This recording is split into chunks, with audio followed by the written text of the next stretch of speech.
guys, what's going on? This is Travis P11. I want to welcome you back to the channel. And today what we're going to do is we're going to go and take this Savage Mark II F out to the range and show you what kind of accuracy you can expect for a sub $150 10-shot bolt-action rifle. Now this particular model does not have the AccuTrigger. I believe that at some point they've since switched over to AccuTriggers on the majority, if not all, of those Savage 22 rifles. And I own two of these. I actually have a left-handed model that's a little bit older that my wife uses with a nice wood stock on it.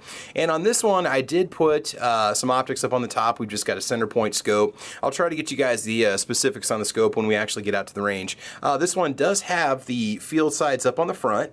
And, you know, for $150, it's not a bad rifle. It's relatively inexpensive to take it to the range and, you know, basically spend the whole day going through a box of shells. You know, if you get yourself a brick of 500, you can really get a lot of good practice. You can really practice your breathing.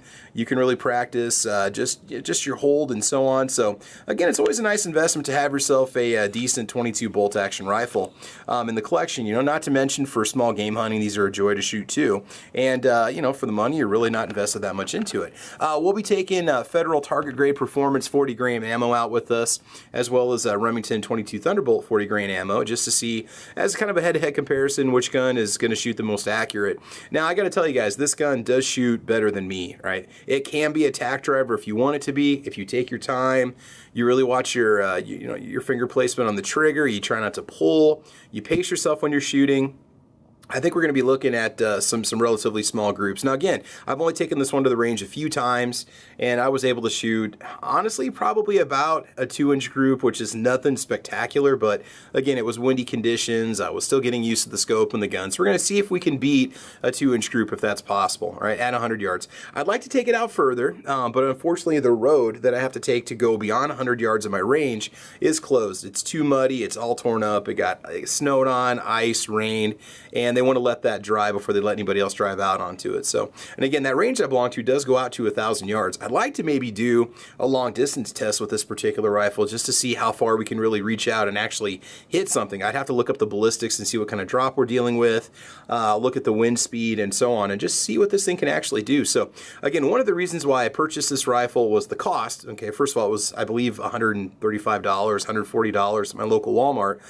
The barrel length was fairly lengthy. The rifle feels a lot larger than it is in your hand. Feels more like a larger size rifle, like maybe more like a 223 or a 243. But anyway, yeah, not a bad rifle. Consider picking one up. Inexpensive, fun to shoot. Great way to teach somebody to shoot a rifle for the first time. In fact, I learned how to shoot a rifle with a single shot 22 LR rifle at camp. Way back in like the 2nd or 3rd grade, my parents sent me there. So yeah, it was a really great experience. And after that, I was pretty much hooked. So there you go, guys. All right, so thanks for watching, and we'll go ahead and roll that range footage. So thanks for checking it out. Thanks for liking and subscribing as always. And again, once we hit that 1,000 subscriber mark, we're gonna have a great giveaway. All right, so let's get to the range. Hey guys, this is Travis P11. We are at the range. We're gonna go ahead and get started. It is awfully windy today. So I think we're just going to go right to the camera footage of me shooting at the targets at 100 yards. We're going to start off with that Federal 22 ammo that I showed you in the introduction to this video. And then we're going to go ahead and shoot the Remington 22 LR ammo also. And the gun's going to be sighted in for Federal ammo first, okay? It'll be zeroed in. We'll take our 10 shots with it. We'll do a 10-shot group, just run through the whole magazine. And then we're going to go ahead and zero in the Remington ammo just in case there's any variances. I want to make sure that I can keep this as consistent as possible. And we'll just be shooting at one of the targets at 100 yards. And we'll stop, and then there'll be a little bit of a pause, and then we'll start back up with the second group. So just to let you know, okay, that's what's going to happen. And there you go. So we'll go ahead and start off with the Federal ammo first. And then after that, we'll just kind of do a little comparison of the targets and give you a few closing thoughts. It's just, wind out here is a little annoying today, and I don't want you guys to have to put up with that. So here you go, give you a little bit of view of Old Glory as I narrate. Okay, so let's go ahead and start up with that Federal ammo.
Okay guys, so taking a look at that Federal, not bad, not bad. We're looking at about a 2-inch spread, a little over 2 inches right there, but then a pretty solid group all the way through. I'm shooting a little bit low. I may make just a slight adjustment to the scope, and I'm going to re-zero for the Remington ammo that we're going to be shooting next. So, all right, stay tuned. That's coming up.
All right, guys, so I apologize for the lack of commentary there at the end. You know, sometimes you have on days at the range and sometimes you have off days. This is one of those off days, just a little bit.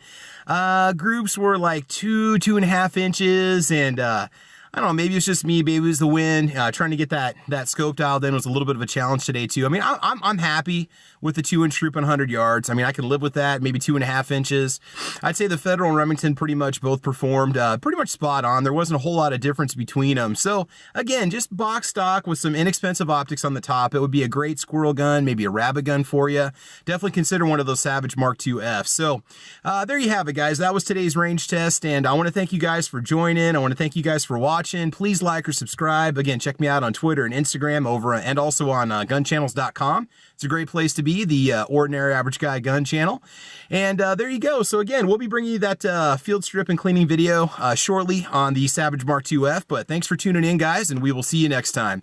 Okay, goodbye.